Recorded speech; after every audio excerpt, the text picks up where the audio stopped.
अलंकार आदि धारण करते थे, उन अलंकारों का महत्व बढ़ाने के लिए।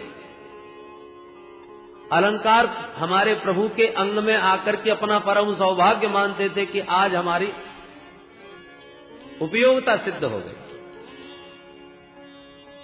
इतने सुंदर थे श्री विदुर जी महाराज कि कभी कभी तो प्रतिबिंब अपना देख करके प्रभु स्वयं अपने प्रतिबिंब पर मोहित हो जाते थे कि कोई इतना सुंदर। विस्मापनम स्वस्य च सौभगर्धे परम पदम भूषण भूषणांगम। जो स्वयं अपनी सुंदरता पर मोहित हो जाएं, आभूषण जिनके अंग में आकर के अपना सौभाग्य समझें, ऐसी उनकी सुंदर बाकी झांकी थी। और स्वभाव का तो कहना ही क्या। अहो वकीयम स्तन कालकूटम जिघांसया पाययदप्य साध्वी लेभे गतिम धातृचितां ततोन्यम कंबा दयालुं शरणं व्रजेम। कैसा सरल स्वभाव था हमारे प्रभु का कि जो अपने स्तनों में कालकूट विष लगा करके बकी पूतना भगवान को मारने की दुर्भावना से आई, और बाप प्यारे सारे पापों पर पर्दा डाल करके उस महाकुलटा पापनी पूतना को भी धात्र्योचित गति प्रदान कर दी। कहते हैं मैया जसोदा जैसा व्यवहार किया है इसने, इसलिए मैं तो मैया की ही गति दूंगा। ऐसे परम दयालु हमारे प्रभु, उनकी एक एक लीलाओं का उद्धव जी ने वर्णन किया, स्मरण किया, और विस्तार से यदुवंश के संहार की कथा गाथा विदुर जी को सुनाई। विदुर जी बोले, उद्धव इतना सब हो गया और मैं तीर्थ यात्रा में ही घूमता रहा, मुझे पता तक नहीं चला, पर तुम कहां जा रहे हो? उद्धव जी बोले, विदुर जी मेरा मन बहुत क्षुब्ध है। मैं तो एक पल भी प्रभु के बिना नहीं रहता था, प्रतिक्षण मैंने उनका संग किया है, पर आज उनके बिना मुझे सारा जगत सूना लग रहा है। पर क्या करें, जाते जाते प्रभु ने मुझे चरण पादुका देकर बद्रीनाथ जाने का आदेश दिया है, मैं उधर ही जा रहा हूं। पर तुम्हारे लिए एक सुखद संवाद भी है। क्या? बोले, जब प्रभु परम धाम जाने की तैयारी में थे, उस समय मुझे बुला करके उन्होंने बड़ा ही मार्मिक उपदेश दिया, और मुझे जब उपदेश दे रहे थे तो मेरे पास में ही महामुनि मैत्रेय बैठे थे। केवल हम दोनों ने वह पावन उपदेश श्रवण किया। उपदेश देने के बाद मुझसे तो कहा कि जाओ बद्रीनाथ में रहो, और मेरे सामने ही मैत्रेय मुनि से कहा, मैत्रेय तुमने मेरा उपदेश सुना है, हृदयंगम किया है। मैं जब भी किसी भक्त से कुछ लेता हूं तो बदले में उसे कुछ न कुछ अवश्य देता हूं, पर एक भक्त ऐसा है जिसने सिर्फ मुझे दिया है, मैंने आज तक उसे कुछ नहीं दिया, और वो मेरे प्यारे भक्त हैं श्री विदुर जी महाराज। जब हस्तिनापुर में आया था तो विदुर विदुरानी ने कितना प्रीति पूर्वक मेरा सम्मान स्वागत किया था, पर आज तक मैंने विदुर जी को कुछ भी नहीं दे पाया। इसलिए मेरा ये तत्व ज्ञान तुम्हारे पास है, जब भी तुम्हें विदुर जी से भेंट हो तो ये ज्ञान उन्हें अवश्य प्रदान करना। इतना सुनते ही विदुर जी के नेत्र भरे आए, गदगद हो गए कि वाह प्रभु, हम विदुर जी हमारे घर में पवाने के लिए था ही क्या, सूखा बथुआ का साग खिला दिया, विदुरानी जी ने भावुकता में छिलके ही खिला दिए, और भगवान उसकी ऋणिया बन गए। परंतु गदगद कंठ है विदुर जी का कि सारा जगत जिसे याद करता है वो जाते जाते मुझ विदुर को याद करके गया। उस नारायण प्रभु ने, उस हरि ने मुझे स्मरण किया।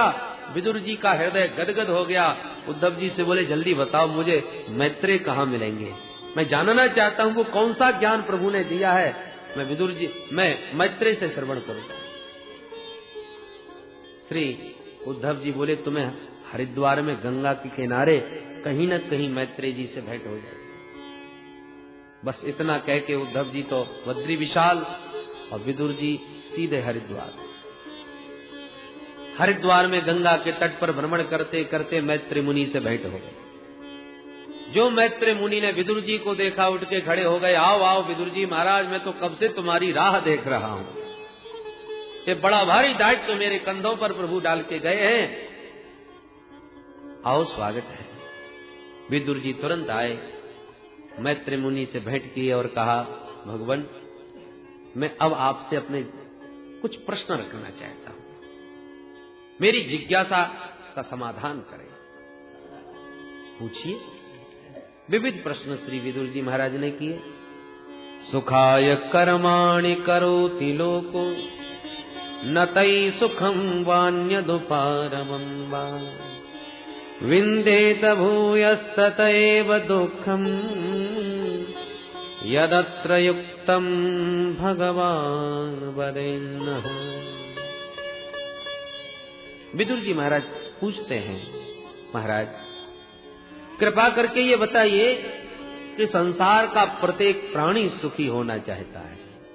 ऐसा कोई नहीं जिसे सुख की लालसा न हो।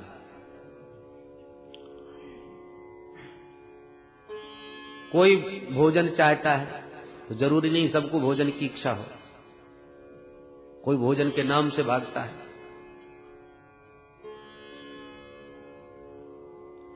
हर वस्तु कितनी भी प्रिय हो, कितनी भी अच्छी हो, पर किसी को अच्छी लगेगी, किसी को नहीं।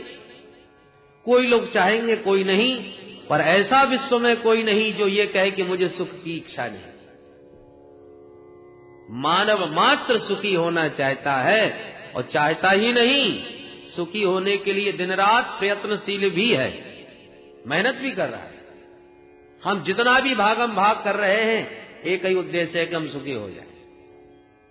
पर हम देखते हैं कि जो सुखी होने का जितना प्रयत्न करता है, वो उतना ही दुख के दलदल में फंसता चला जाता है। सुखी कोई नहीं हो पाता। प्रश्न है कि ये जीव सुखी कैसे हो? बोलो जय श्री कृष्ण। कोई दलदल में गिर जाए तो ज्यों ज्यों निकलने के लिए हाथ पैर फटका रहेगा, उतने तो भीतर घुसता जाएगा। यही हालत हम लोगों की है। ये दुख के दलदल से सब निकलना चाहते हैं सुखी होने के लिए, परंतु ज्यों ज्यों निकलना चाहते हैं त्यों तो घुसते जा रहे हैं। पहले केवल झोंपड़ी थी, तब चाहते थे कि एक कोठी हो जाए। कोठी बनी तो चाहने लगे गाड़ी हो जाए। गाड़ी हो गई तो चाहते थे बढ़िया एक अपने नाम की फैक्ट्री लग जाए। ऐसे करते करते हमारा राजाओं जैसा वैभव हो गया। पर जब किसी ने पूछा कि कितने सुखी हो पाए, तो प्रश्न जहां की तहां।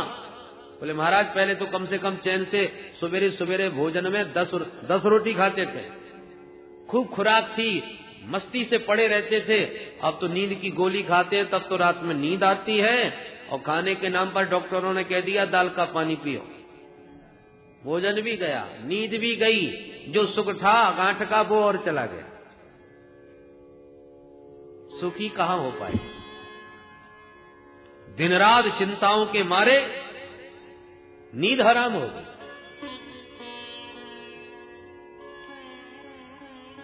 श्री मैत्रेय मुनि कहते हैं, विदुर जी महाराज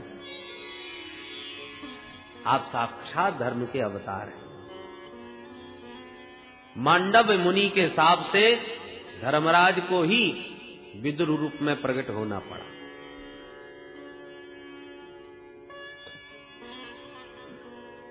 बहुत बढ़िया प्रश्न किया है विदुर जी। देखिए, जगत में सुख है ही नहीं। जहां हम सुख ढूंढ रहे हैं वहां है ही नहीं। सुख तो हमारे ही भीतर है। जैसे एक प्यासा व्यक्ति पानी की खोज में निकला, लोग बताते गए आगे चले जाओ सरोवर है, चलता गया, सरोवर के तट भी पहुंच गया।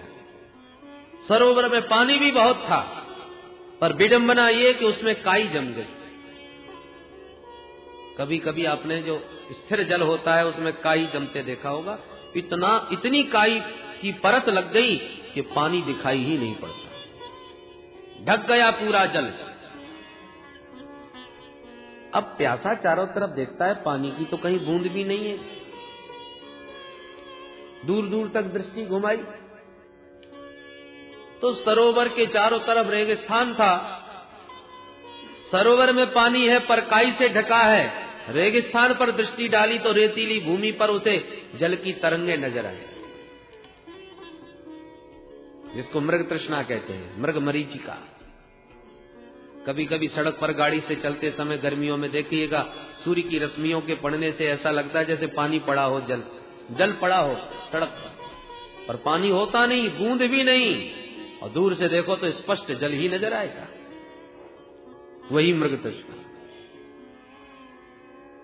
प्यासा सरोवर के तट पर खड़ा है जहां पानी भरा है पर दिख नहीं रहा, और जहां पानी दिख रहा है वहां पानी की बूंद नहीं।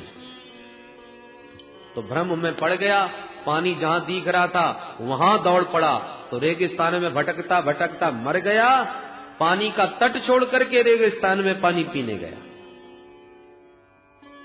यही हालत हम लोगों की।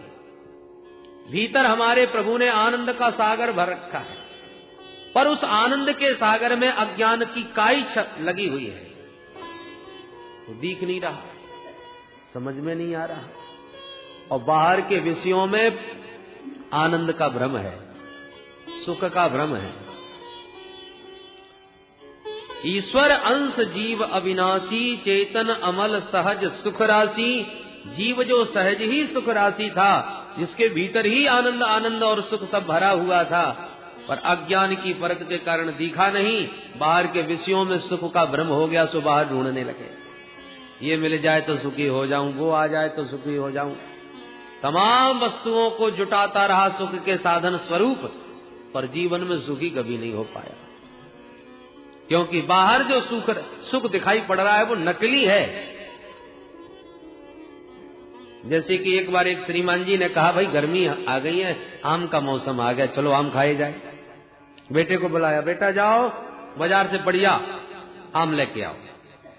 रुपए दिए, बेटा गया। एक दुकान पर बहुत सारे फल सजे हुए थे, रुपए दे करके आम मांगे, दुकानदार ने आम दे दिए। बालक लेके घर आ गया, पिताजी आम ले आया। अच्छा बेटा एक काम करो, ठंडे पानी की बाल्टी में डाल दो ताकि खूब ठंडे हो जाए, तब खाने में आनंद आएगा। उसने लेके डाल दिया। थोड़ी देर बाद बोले चलो अब तो खूब ठंडे हो गए होंगे, चलो पाते हैं। जैसी बाल्टी देखी गई उसमें एक भी आम नहीं, मिट्टी मिट्टी नजर आई। बेटा ये आम तू कहां से लाया? बोले दुकान से। चल चल चल तो मेरे साथ दुकान पर। दुकान पर गया। आप फलवारी दुकानदार पर श्रीमान जी ने लड़ना झगड़ना प्रारंभ कर दिया। क्यों रे मूर्ख, हमारे नन्हे से बच्चे को धोखा दिया, तूने ठग लिया, कैसे आम पकड़ा दिए, एक भी खाने के मतलब का नहीं। दुकानदार बोला नाराज बाद में होइए, पहले दुकान का बोर्ड तो पढ़ लीजिए, स्पष्ट लिखा है नकली फलों की दुकान। मेरे यहां फल बेचे जाते हैं पर वो दिखावटी हैं, सजाने के लिए लोग खरीद के ले जाते हैं घरों में, खाने के लिए नहीं। आपके बेटे ने आम मांगे, मैंने दे दिए, अब मुझे क्या मालूम खाने को ले जा रहा है कि सजाने को। गलती तुम्हारी है, तुमने बोर्ड क्यों नहीं पढ़ा। उसी प्रकार भगवान ने तो स्पष्ट संसार के ऊपर एक बोर्ड टांग दिया, दुखालयम अशाश्वतम। गीता में भगवान कहते हैं ये दुख रूप है। दुखालयम, औषधालयम का मतलब औषधियों का घर, पुस्तकालयम पुस्तकों का घर, विद्यालयम विद्या का घर, भोजनालयम भोजन का घर, तो दुखालयम दुखों का घर। अब पुस्तकालय हो तो केवल एक ही पुस्तक थोड़ी मिलेगी, सब प्रकार की किताबें बहुत सारी होती हैं। औषधालय में एक ही दवा थोड़ी मिलती है, बहुत प्रकार की दवा। ऐसी दुखालय में एक ही दुख थोड़ी होता है, अनेक प्रकार के दुख। कोई तन दुखी, कोई मन दुखी, कोई धन बिन रहत उदास, थोड़े थोड़े सब दुखी, पर सुखी राम के दास। इस दुखालय में तो सब दुखी हैं। अब तुम भोजनालय में जाकर के भंडारी जी से कहो भैया जी हमें लघु कौमुदी दो, लघु सिद्धांत कौमुदी हमें पढ़ना है, तो वो कहां से दे देंगे? अरे तुम्हें पुस्तक चाहिए तो पुस्तकालय में जाइए, और पुस्तकालय में जाके कहो जरा गर्मा गर्म 4 समोसा दीजिए हमको भूख लगी है, वो कहां से देगा? सबके अलग अलग आलय हैं, दुखालय में दुख ही मिलेगा, सुख कहां से मिलेगा? पर हम तो दुखालय में सुख ढूंढ रहे हैं, जो किसी काल में संभव नहीं। तो जो आनंद सिंधु सुख राशि हैं, उनसे दुख मांगोगे भी तो भी नहीं मिलने वाला, क्योंकि उनके खजाने में है ही नहीं। कुंती मैया ने दुख मांगा तो क्या भगवान ने दे दिया? कहां से देते, था ही नहीं।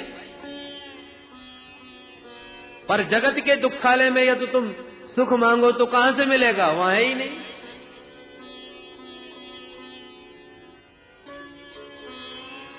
इसलिए सच्चिदानंद के चरणों से जुड़े बिना सुख शांति का साम्राज्य तो भगवान के श्री चरणों में है। इसलिए वहां से जुड़े बिना किसी को जीवन में न सुख मिल सकता है न शांति मिल सकती है। आपके घर में बिजली जरूर होगी, पर आपका घर बिजली घर तो नहीं होगा। अरे बिजली घर तो कहीं और है, पावर हाउस कहीं और है, वहां से कनेक्शन आपके तार का घर तक लगा हुआ है, इसलिए आपके घर में बिजली है। पावर हाउस से लाइन काट दी गई तो लटके रह जाएंगे सब उपकरण,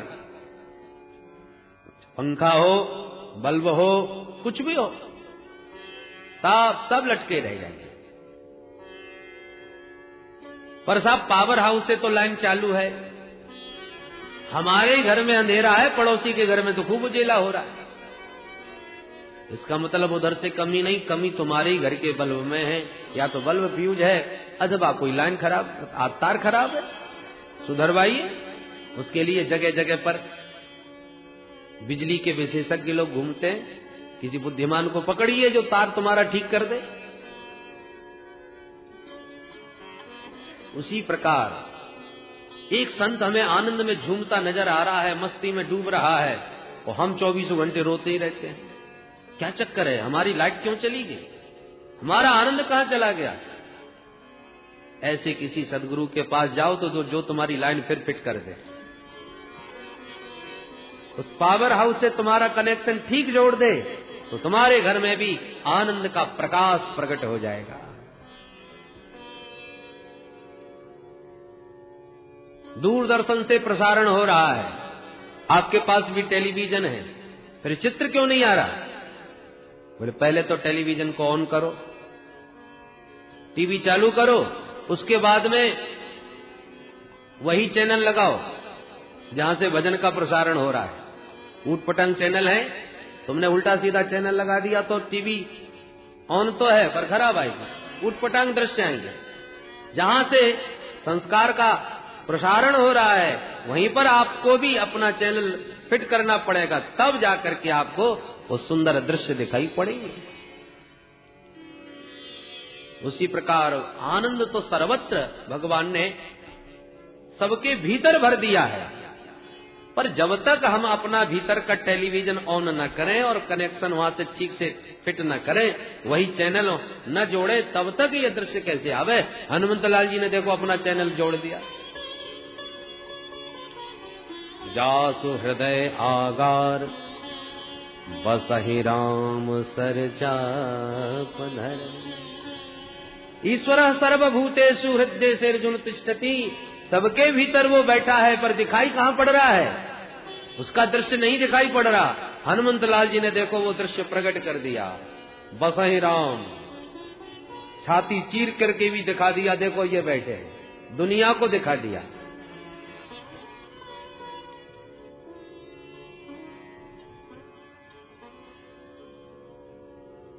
इस प्रकार से श्री विदुर जी महाराज को मैत्रेय मुनि ने बड़ा सुंदर उपदेश दिया। सृष्टि के बारे में प्रश्न किया तो विस्तार से सृष्टि प्रक्रिया का वर्णन किया।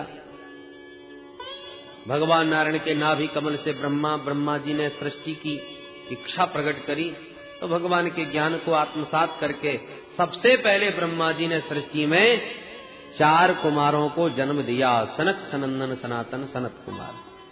चारों से कहा बच्चों तुम भी सृष्टि करो। चारों ने काम बिल्कुल चक्कर में नहीं पड़ेंगे, हम तो केवल हरि का भजन करेंगे। ब्रह्मा जी को क्रोध आ गया, हमारे पुत्र हमारी आज्ञा नहीं मानते।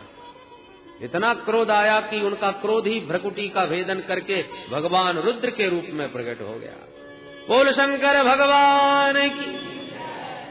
ब्रह्मा जी ने कहा अरे भाई तुम्हारा नाम है रुद्र और काम तुम्हारा यही है कि तुम सृष्टि का विस्तार करने में हमें सहयोग दो। तो भोले बाबा ने भूत प्रेत डाकिनी पिशाचिनी की सृष्टि प्रारंभ कर दी। ब्रह्मा जी बोले बस करो महाराज, इतनी खतरनाक सृष्टि हमको नहीं करवानी, बैठ के भजन करो आप। तो बोले बाबा भजन में बैठ गए। अब क्या करें? तो अब की बार ब्रह्मा जी ने 10 ऋषियों को प्रकट किया, मरीचि, अत्रि, अंगरा, पुलस्त, पुलह, क्रतु, भृगु, वशिष्ठ, दक्ष और देवर्षि नारद। अपनी वाणी से परम सुंदरी कन्या सरस्वती को प्रकट किया, छाया से महामुनि करदम जी को प्रकट किया। ये सब मानस सृष्टि है, संकल्प सृष्टि ब्रह्मा जी की। और उसके बाद श्री विधाता ब्रह्मा जी ने अपने वामांग से कन्या और दक्षिणांग से पुरुष को जन्म दिया, जिनका नाम हुआ मनु शत्रुपा। मनु शत्रुपा से ही मानव सृष्टि का विस्तार हुआ, इसलिए मनु पुत्र होने के नाते हम लोग मानव कहलाते हैं। और जो लोग हमको मनुवादी कह के पुकारते हैं, इसका मतलब वो अपने को मनु नहीं मानते, तो वो अपने स्वयं हिसाब लगा के वो अपने को किसकी संतान मानते हैं। अरे मानव मात्र मनुपुत्र है।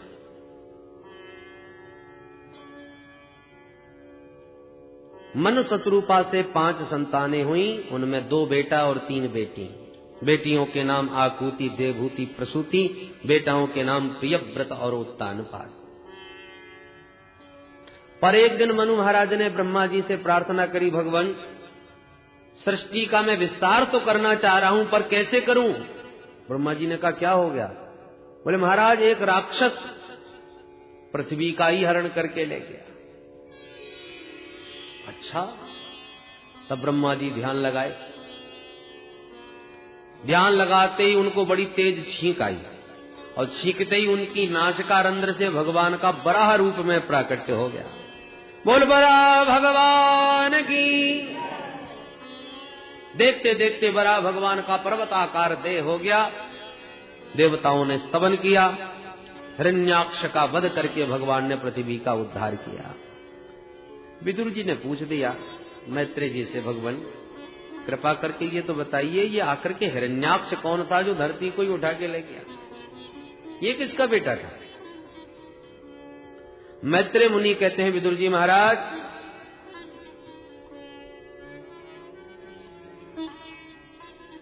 महामुनि कश्यप जी की अनेकों पत्नियां हैं, दिति, अदिति, धनु, काष्ठा, सुरसा आदि। उनमें दिति नाम की जो पत्नी है, जो दैत्यों की माता है, एक बार कश्यप जी सूर्यास्त के समय संध्या वंदन आदि अपना नित्य कर्म कर रहे थे कि सूर्यास्त के समय देवी दिति ने उनके पास आकर के रति याचना करी। कश्यप जी ने कहा, देखो देवी, ऐसा घोर तमा बेला, ये शाम का वक्त है और भगवान रुद्र अपने गणों के साथ विचरण करते हैं जगत में, इसलिए भोले बाबा की पूजा सायंकाल के समय अधिक पुण्यदायिनी मानी गई है। तो भगवान शिव इस समय परिभ्रमण करते हैं। सूर्यास्त के समय जो स्त्री गर्भ धारण करती है उसके दुष्ट संतति पैदा होती है, पर दिति एक न मानी तो भगवत इच्छा मान करके दिति का मनोरथ पूर्ण किया। कामज्वर शांत होने पर दिति को बड़ा पश्चाताप हुआ। श्री मैत्रेय मुनि कहते हैं, देवी श्री विदुर जी महाराज, दिति देवी ने 100 वर्षों तक अपने बच्चों को जन्म ही नहीं दिया, जिसके फलस्वरूप उनके शरीर से इतना तेज निकलने लगा कि स्वर्ग तक जलने लगा। देवताओं ने ब्रह्मा जी से कारण पूछा कि ये कहां से तेज आ रहा है, हम तो जले जा रहे हैं। तब ब्रह्मा जी ने ध्यान लगा के कहा, देवताओं घबराओ मत, मानसा में सुतायुष्मत पूर्वजा सनकादयः। मेरे जो मानस पुत्र है ना, सनक, सनंदन, सनातन, सनत कुमार, एक बार ये चारों भैया भगवान नारायण का दर्शन करने गए बैकुंठ में। बैकुंठ में जैसे ही प्रविष्ट होने लगे तो भगवान के पार्षदों ने दरवाजे पर रोक दिया, लाठी दिखा दी, क्योंकि ये तो 5 साल के बालक, पंचहायन संयुक्ता पूर्वे सामपि पूर्वजः, 5 वर्ष के बालक होकर के भी ये पूर्वजों के भी पूर्वज हैं, इनकी प्रतिभा को क्या नाम आ रहा है। भगवान के जय विजय पार्षदों ने जब टोका रोका तो इनको क्रोध आ गया। क्रोध में इन्होंने 3 जन्म तक राक्षस बनने का शाप दिया।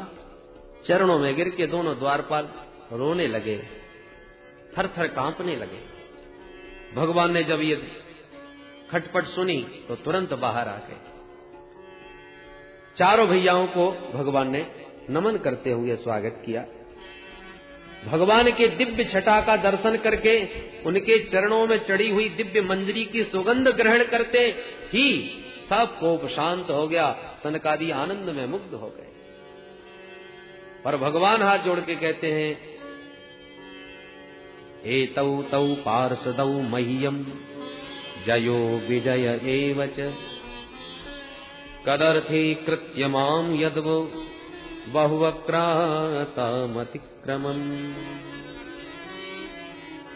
अब जरा भगवान की कुशलता देखिए। भगवान ने एक बार भी ये नहीं कहा कि चलिए महाराज भीतर घर को पवित्र कीजिए, आइए ना। क्यों? बोले क्रोध के अधीन हो गए हैं। भगवान ही दरवाजे पर आ गए और वहीं पर खूब प्रशंसा कर करके बाहर से ही विदा कर दिया, और प्रशंसा खूब जबरदस्त।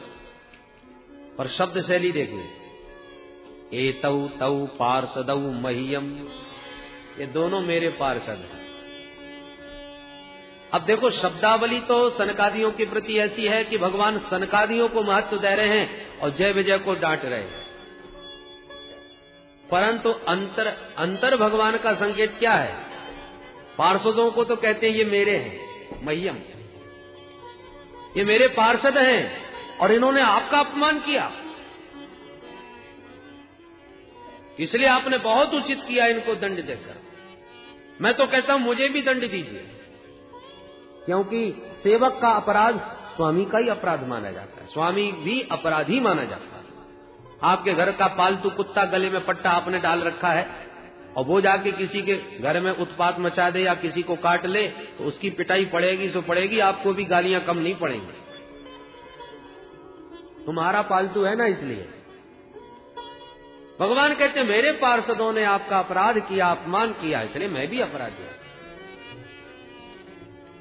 क्योंकि सच कहता हूं, छिन्द्याम सुबाहुमपि वह प्रतिकूल वृत्तिम, मेरी भुजा भी यदि किसी संत ब्राह्मण का अपमान कर दे तो भगवान कहते मैं इस भुजा को भी काट के फेंक दूंगा।